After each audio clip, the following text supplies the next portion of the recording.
And it's in your head. Yeah, you're doing so good. Oh my goodness. Yeah, you're doing so good. In 2020, 700,000 parents of young children left the workforce because of the lack of access to childcare. Jojo. Hi, Jojo. Jojo. Hi, buddy. On average, working parents spend 10% of their income on childcare.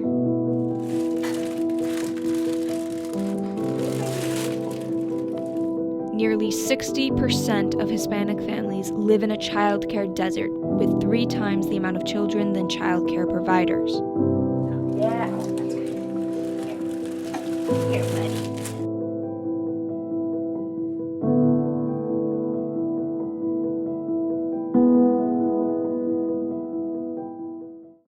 The reality in all states in our nation is that childcare is too expensive. And in almost every state, there are areas where it is not even available. The harsh truth in the United States today is that not all families have the opportunity or ability to access quality childcare. More often than not, care for infants and toddlers is unduly expensive, resulting in unwarranted mental, physical, and financial stress for parents. This doesn't mean that children shouldn't be cared for by their parents, but rather that the level and quality of early childhood care is more consistent when dealing with professional child care providers. We look at particular skills that kids get out of having high quality care, right? They learn how to name the emotion they're feeling, right? So yeah, they're crying, but maybe they're angry or they're hungry or they're afraid. And is the caregiver helping them label that feeling they're having and helping them find ways to regulate it, right? And so the skill that high quality care is building is that capacity for self-regulation. High-quality care for children helps to develop their emotional and physical self-reliance, but it is also extremely beneficial to dual language learners. Kids that grow up speaking 2 languages, no matter where they're learning them, they do better in school eventually. But the benefits of early childhood care don't matter if families can't afford it. In 1995, the average cost of infant childcare was $4,680. Today, yearly infant care can cost an upwards of $16,000, a devastating number for many American families. With so many things that we've seen, particularly during COVID, impacts are greater among families that have lower incomes. I think the hardest fact to really grapple with is that the kids that most need high quality daycare centers are the ones who can least afford it.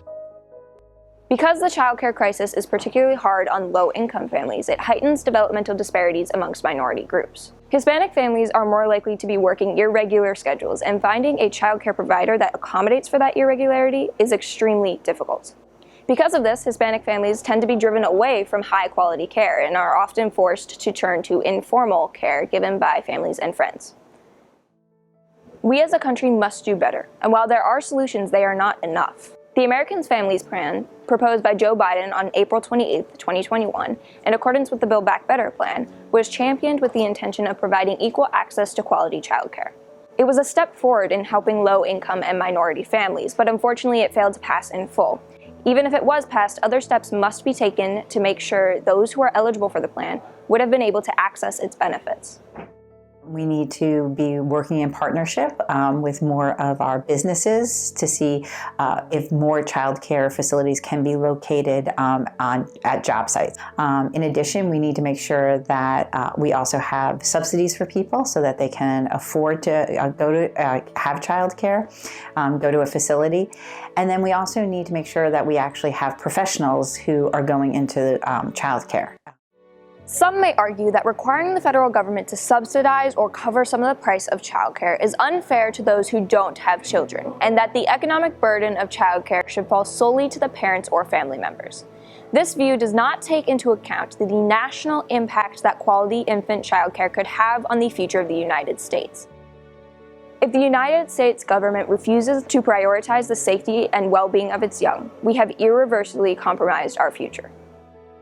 If you ask any mom or any dad, what is the deterrent to their doing their best in the workforce, it's about the confidence they have that their children are well cared for.